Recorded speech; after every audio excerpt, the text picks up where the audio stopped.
Hey, what's up guys? So, with Lord of the Tachyon Galaxy coming out relatively soon, let's go ahead and talk about the best 4 decks, because I'm sure it's safe to say that the best 4 decks are going to be Mermails, the Spellbook or Prophecies, the Evilswarms, and the Elemental Dragons. All these decks will be probably the most played and the most strong decks. I mean, the high-rated players are pretty much, they've been playing these decks forever, ever since they, got released. But these decks are very strong, and I would say, first thing we're going to go over before we get into like the strengths and weaknesses of the deck, let's go over the best opening for first turn as far as stunning your opponent. That means making it so your opponent can't play and you simply win because you just have that card out. So first off, we're going to go over Mermails. The best first turn with Mermails, I mean, you can definitely search out for a lot of stuff and put a lot of damage potentially on board. You can definitely set up for OTK really easy in the deck, but I would say the best card you have for like stunning your opponent first turn is something like Abyss Gyos. Abyss Gyos basically skill drains their entire field and 5 or higher can't attack as long as he has material. Very dirty card to throw up. As far as the spellbooks, they don't really have a good first turn to essentially stun your opponent. The best thing you can do first turn, I mean, maybe if you really want, you can summon a High Priestess of Prophecy.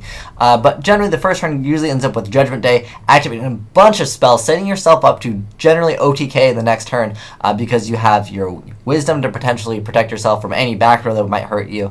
You have the extra draw power because you probably searched out this card, and you can banish any card that is a problematic card. So Spellbook of Fate is very good. I mean, I would say the best thing you can really do is set up for winning the next turn. You can't just win like first turn with Spellbooks.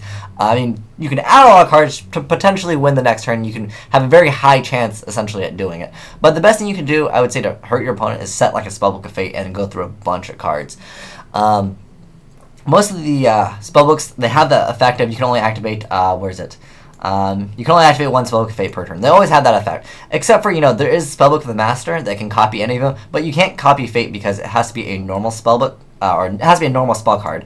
But yeah, you can't use Fate because it's a quick play. But it's good that Spellbook of Fate is quick play. I mean, it helps the Spellbook players. I'm kind of sad that it is because it kind of makes it a little bit too good because any problematic card, Spellbook of Fate. That's probably your best first turn. You can basically win the next turn, but as far as stunning your opponent, Spellbook of Fate is probably the best thing you can throw up. As far as Evilswarms, Ophion is the card you go for. I mean, basically makes it so Fire Heart can't be special summoned. And then essentially you get a get out of jail free card by adding an infestation, a spell / trap to your from your deck to your hand, and usually is the one where it makes it so makes it so all your face-up Evilswarms are unaffected by spell / trap during that turn. So basically you get a 25/50 and your opponent can't special summon 5 or higher, and on top of that you're immune to like Dark Hole is what it comes down to, or at least one trap. That's basically what it comes down to. As far as the Elemental Dragons, there's so many different ways to throw out a first turn. Like that's really dirty. Like you can throw out a first turn Karakuri field, which can potentially OTK your opponent next turn. You end up with 6 cards in your hand, a huge field, and on top of that, if you're activating Super Rejuvenations, yeah, you're ready to go next turn. You pretty much have game, depending on what your matchup is. Unless they Battle Fader, you probably have game as well, kind of like the Holiday of Spellbooks, where you essentially just win the next turn. But I still think that the best first turn to stun your opponent, remember that's what we're talking about first, is probably a Light and Darkness Dragon, and they can do that pretty consistently. A Light and Darkness Dragon, honestly, will beat pretty much all these decks if Elemental Dragons go first and they get out Light and Darkness Dragon. Most of these decks will end up failing because there's nothing that you can essentially activate over and over. I think with High Priestess of Prophecy, I believe you can keep on revealing all those spellbooks and attempting to summon her, and it will drain Light and Darkness Dragon. Also, Treeborn Frog is something that will drain Light and Darkness Dragon as well, so keep that in mind. But we're here to talk about the 4, and let's go ahead and talk about the deck's matchups against other decks, and it's like the good cards and like some of the cards that you use when you're in a situation where you're about to lose, and like the key cards you need immediately. So Mermails can search out really fast. I mean, they have Abyssius, they have Undyne, send Dragoons to search out whatever they want. They have Spike to search out whatever they want, and obviously like Dragoons. And then any problematic card, Infantry just gets rid of. Also, Abyss Sphere is a fantastic card because there are times when your opponent activates Macrocosmos and you need to run over something. Yeah, it helps out a lot. But yeah, unfortunately, Linde will not get her effect if you go a Sphere into Linde because she will not go to the graveyard. Essentially, what hurts the deck is essentially what comes down to is Macrocosmos. Also, Vanity's Fiend is a very good card because stopping them from special summoning really hurts. But I mean, if they just go Undyne, pop your Vanity's Fiend, Undyne, pop Ophion, it's a pretty good card. But the deck generally just loses to Macrocosmos. As far as spellbooks, they have a lot of like cards that are just insane. Like it's mostly what it comes down to is a Spellbook of Judgment makes the deck so easy just to like put so much advantage on the field to where you basically win the next turn. Plus, you have the Tower to search out cards, but actually get more draw power, and like there's just so many things that the Tower adds, because when it's destroyed you can you special summon one, equal to the number of spell cards in your graveyard, or less than, whose level is less than or equal. So basically if you Judgment Day, you can basically get out whatever you want because you activate so many. Essentially what the deck loses to is Thunder King and Dueling Lockbird, and it doesn't even really lose to Dueling Lockbird, it just stops them from going super hard in plus. But that's basically what the deck can lose to. Thunder King hurts the deck a lot because they have to kind of just sit there. I mean, if they have the High Priestess, because that is an effect, so Thunder King cannot stop High Priestess from special summoning when they reveal 3. Keep that in mind as well. As far as the Evilswarms go, they have a lot of cards that hurt. Like, this card is so annoying. Also, they can play Rabbit, which is such a dirty first turn. And then they have Kiri-Kion.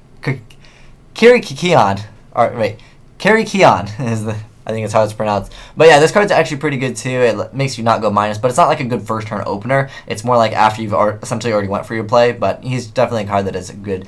Also, Safe Zone is really good in the deck. But the thing that this deck really loses to, it loses to Keymace. No, it loses to going second. That's why there's just Keymace there, because it's the number 2. But yeah, I really feel like this deck really loses when it goes second. Like, if I've got, a huge monster on board, like if I've already got like a High Priestess and a Spellbook of Fate, what is your Ophion going to do? I've got a stronger monster on board, and Spellbooks, they have so many cards to where like, they can boost the attack, they can Fate you, and you can be like, oh, I'm unaffected, but you're like, it's a cool, High Priestess pop something else, and then I'm going to now run over you, and then I'm going to add a card because Spellbook of Power does that. And there's just so many things that, like, if you're going second and you're playing Evilswarms, it's just like sometimes you have to walk into a battle that you're probably going to be losing because they already have something too strong. Like if you play Evilswarms and you go against a 6 Samurai player and you're going second, they've already got Xian and like back row, it's like, oh, I can't do much. Like it hurts a lot sometimes. But yeah, that's kind of what the deck really loses to. Also, Elemental Dragon. Let's go over what it kind of loses to. Blaster is the card that answers everything. He's the fire one. He has the effect that he can discard this and one other fire monster to the graveyard, and you can target one card in the field and you destroy it. So that's basically the out to like everything. Also, they have Tempest, which is pretty good, and that basically searches out any dragon. I highlight the effect. You can add. Okay, hold on. Where is it? If this card is banished. Oh no. Where is it? Where's the effect to add the wind one? Anyways, you can add one dragon. Okay. You can discard this card and another wind monster to the graveyard to add one dragon type monster from your deck to your hand. So there's a lot of search power to add this. There's also gold sarcophagus. You gotta wait a turn for it because you already used that Blaster's effect to search anyways. But yeah, you have to wait a turn if you really want to get rid of an Ophion. Sometimes you gotta just take the damage, then you go for it next turn and just pop that and you get out of the way. What the deck kind of loses to, it loses to like a lot of things on board, and it's kind of to the point where it's like not even viable, to be honest. Like they will lose to if you go Mind Drain, Soul Drain, Imperial Animal, goes in match. Like yeah, they technically lose. Like there's so many things that where like you have to activate multiples because they'll just get around it. Like you can play around Mind Drain, you can play around Soul Drain, but if both of them are out, it kind of does hurt them. Just like if Imperial Iron the Wall is on the field and like it goes in match, like there's just a lot of things where you can hurt the deck, but it requires too many cards, and I feel like that's the problem with the Elemental Dragons. If any of you guys have played against them and you've side decked against them, sometimes your 1 or 2 side deck cards just even if you have them, it doesn't help because they'll just overpower you because even if they don't have their effects, like I've seen people try to skill drain over them. I've even seen Gozen match and then end up just going for Blaster, and Blaster's got 2800 attack. The thing just beats down everything in the game.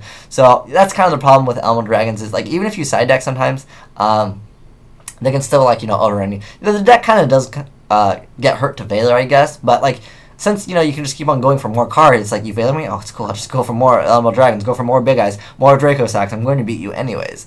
So now that we've kind of talked about the decks, in general what they lose to, they're like really good cards and they're outs to things. Let's go over essentially the matchups, like Mermails versus every deck, and then we'll go over like the Spellbooks versus every deck. Alright, so First off, Mermails against Spellbooks. I feel like Spellbooks, again, like I said, it's one of those decks where you win the next turn. You don't like throw something threatening on board. Mermails, I mean, what you can do is, I mean, if you're playing against the deck, obviously, like, the easiest way I would say is you just OTK them. The Spellbooks, sometimes they'll play Threatening Roars. I don't see them play Swift Scarecrow because they usually don't want to set the cards because they want to add as many cards as they possibly can during the end phase. So most of them will play like Threatening Roars, but like if you can go for game, yeah, you just pretty much go for game. That's how that's how the Mermail matchup usually ends up. It's usually the Spellbook player adds a whole bunch of stuff, the Mermail player goes, "That's cool, you can have all the cards in your hand. I win." Because you just go for game anyways, and then if anything, you just go for Abyss Gauss, you can go for a Draco Sack, but usually Draco Sack will get banished, but you still have those 2 tokens, so you can technically try to survive, and then go all in again next turn if you need to. But yeah, generally that's how the matchup ends up playing out. As far as the Mermails versus Evilswarms, I would say Mermails, they usually have like a problem dealing with Ophion. You know, early on in the game, if they don't have like the ability to just, you know, go Undyne or Spike or this and pop, keep in mind you can also Abyss Sphere for Spike and pay Spike's cost to discard the heavy infantry. You won't get the search, but you can still get it. So I feel like, you know, the matchup, it's not that bad, honestly. A lot of players are like, oh my gosh, Mermails aren't even that good, but against the Evilswarm. But like, you have 3 Sphere, you have 3 infantry, you have 3 Undyne, you have 3 Spike. You can also play Air Orca to, you know, get rid of the Ophion. So there's a lot of things that you can get rid of Ophion with. And Ophion they always play like Forbidden Dresses, but a thing that you can do, if you set Linde and you go Linde and you activate Linde's effect, and this is actually on an article that Billy Brake wrote, but anyways, so here's the thing. If Ophion's out, Ophion attacks your face down Mermail Lind, you say activate Lind effects. If they say okay with Ophion on board, and they have a Forbidden Dress like in their hand or set, even though you can technically activate during the damage step, if they say okay on Linde's effect and you go for Spike and you pitch a heavy infantry, you can no longer activate Dress to protect your Ophion. So keep that in mind. It's an important ruling. If I remember, I'll try to put that article because it's actually, you know, something kind of important. And I think there's probably some other good information in that article as well. If you guys want to check that out, I will put it in the description box of the video. But yeah, good ruling for that. But you know, basically what it comes down, you just destroy Ophion once and you can OTK them. Most of their back row is like, protect Ophion, and then you just get rid of everything, and then like, oh, I lose. It almost kind of reminds me of the 6 Samurai matchup, where it's like, protect Xian, oh, you kill Xian, okay, I lose. Like, it's just like, they're kind of like all in that one turn. Like, they summon Ophion, they try to protect Ophion as hard as they possibly can. It kind of feels like a gimmicky, like a trick pony deck for me, but, you know, it is a deck, although they have some other cards, you know, there's Bahamut and Ouroboros, that kind of, you know, help if your opponent goes first. So that is an option as well. Although with was it Bahamut, sometimes you end up going 2-. If they Valor Bahamut, man, you know, you basically lost because you go so minus with that. Because you also have to discard 1 card as a cost. There's also Ouroboros. That card's pretty awesome. There's loops with this in 6 Samurais, but I mean, generally first turn they don't really make this. But yeah, I feel like, you know, generally Mermails, like, if you just get rid of the Ophion, like the first Ophion, and you just push in, and you make something huge after that, it's game over. As far as Mermails versus Elemental Dragons, I mean, when it comes down to it, Mermails are the deck where you can push for game really fast, and you can still throw up like an Abyss Gaius, which, where is he? Where's Abyss Gaius? Yeah, which can potentially hurt your opponent a lot, because remember, Fire Hire can't attack, and then on top of that, once they go for Big Eye, they activate Big Eye's effect, you say no, skill drain your whole field. The problem is sometimes the Elemental Dragons, they'll just banish, or they'll just use the Baby Dragons, and they'll get another Big Eye out, and you can only activate the effect of Abyss Gaius once per turn. Where is it? Yeah, there you go, the once per turn thing. So then they might steal your Abyss Gaius with another Big Eye, and then you're pretty much set up to lose, unless you like have amazing hand. Maybe you have Dark Hole plus game. But yeah, that's generally what happens against the Mermails versus Elemental Dragons. Sometimes you just can't do anything because Elemental Dragons, they are kind of like okay, I don't want to reveal it yet, but anyways, Elemental Dragons, they can put up so much pressure to where, like, even if you stop them, they can just make another card, and you're like, oh, I don't have the resources for that. But that's it for the Mermails versus everything. Now let's go over Spellbooks versus everything. Spellbooks is a deck where essentially you want to go, you know, all in first turn to just try to get as many cards as you can, and then you essentially win the next turn.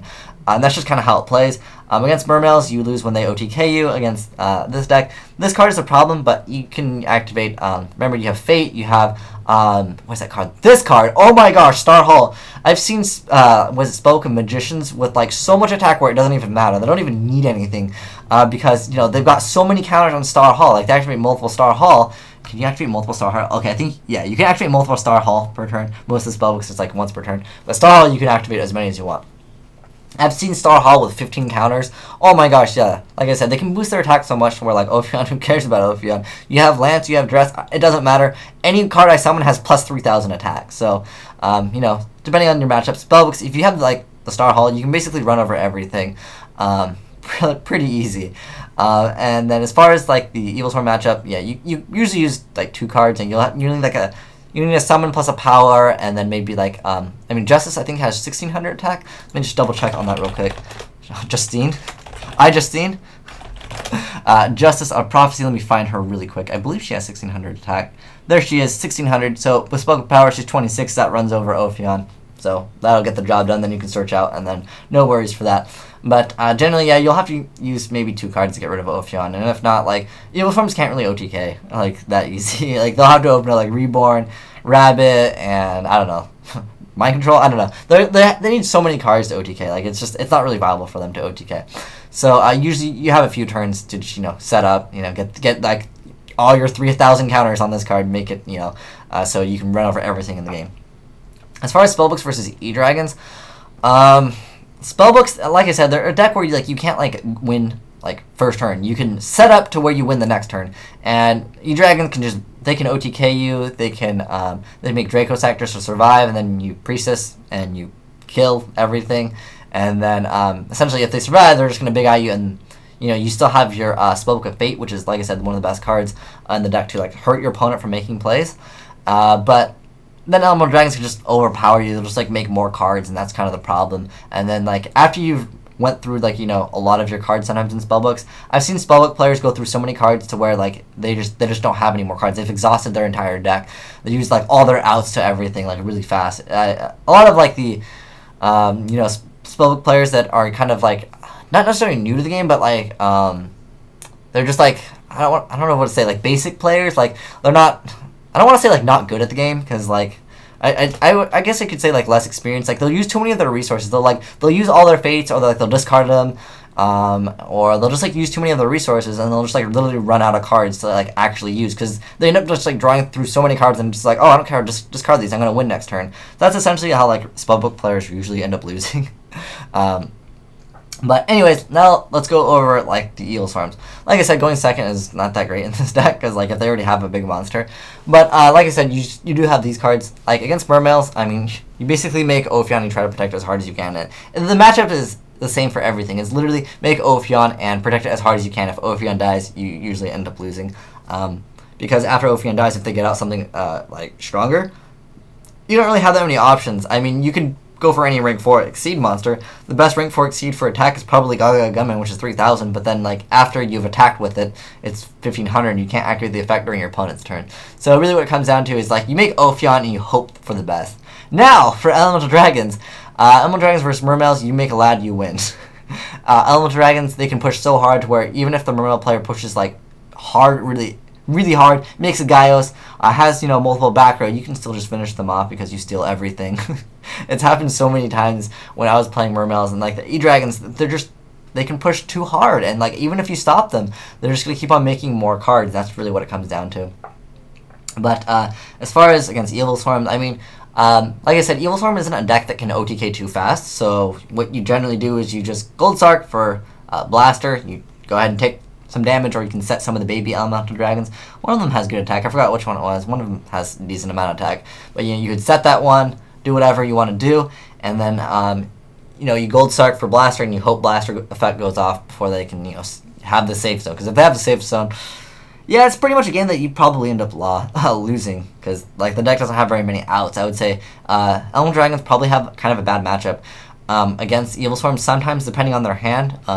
I mean, every duel is always dependent on your hand anyways, but, I mean, you have triple Gold Sark, you have triple of the swords, you have triple Tempest. Usually players play 2 of these. I've recently been playing 3 of the wind ones. Well, you play 3 of all the big ones, but I play 3 of the wind ones just so I can discard the extra wind monster, so I can add Blaster in the off chance that I need to have it immediately to get rid of Ophion. Because once you get rid of that first Ophion and then you make a play, that deck loses. It really does, because Big Eye is a really nasty card. Draco Sack's a nasty card too. It runs over it, plus it can pop a card. Where's Draco Sack? Where's Draco Sack? Let's type in Sack and we'll find him. There we go, Draco Sack.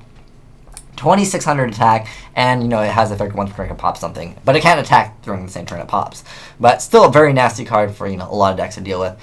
But I hope this gives you guys an insight on, you know, what to expect in the game. I've already been talking about like Emerald Dragons forever, but it's because, you know, it is going to be probably the best deck. So I want to know what you guys think is the best deck, because, you know, I titled the video Mermails versus Evilswarm versus Spellbooks versus E-Dragons, and I want to know what deck you guys think is the best. And I will tell you guys personally, I find the best deck is going to be the E-Dragons. And the reason why is that if you're playing the Light and Darkness Dragon build, if you're playing the Katakuri build, it has the best first turn out of all of these. It really does, because, let's be honest, Ophion is amazing, but if you go second, it's not that great. A lot of these decks can still kind of play around it. I would say Mermails and Spellbooks can kind of play around Ophion a little bit more. But, you know, going second, playing E-Dragons against this, sometimes it is kind of a losing battle. But they have so many cards that you can search out for it. But once you get rid of Ophion, you can just, like, go and, like, you just win. But so convincingly. Also, the other reason why I feel like E-Dragons are the best is because there's the side deck, like, if you side against them, you have to side so many cards to the point where even if you have, like, 1 or 2 of them, it doesn't matter. There was a duel I had where he remained that one card where it's like, you can only special summon 2 monsters. You can only summon like 3 times, otherwise it becomes your end phase. And it didn't matter. I played around that. I played around Imperial Iron Wall, and he had Fossil Dine up. It just didn't matter. I just summoned Elemental Dragons. Too good. But yeah, let me know what you guys think is going to be the best deck. Like I said, personally for me, I think it's Elemental Dragons. But if you guys think there's another deck, I mean, by all means, type in Ojamas if you wish. But I really want you guys to comment on these 4, because I mean, if you want to be serious, these are probably going to be the best decks, and the decks that people are going to be playing in the next format. So comment below. Let me know what deck you think is the best out of these 4, and why you guys think it's the best. Because I personally, like I said, Emerald Dragons, because they have the best first turn, and they can just keep on throwing up so many things. They can keep the pressure on your opponent to the point where they just run out of resources to answer, you know, what you can do. But anyways, thanks for watching. Have a great day. It's nice signing out.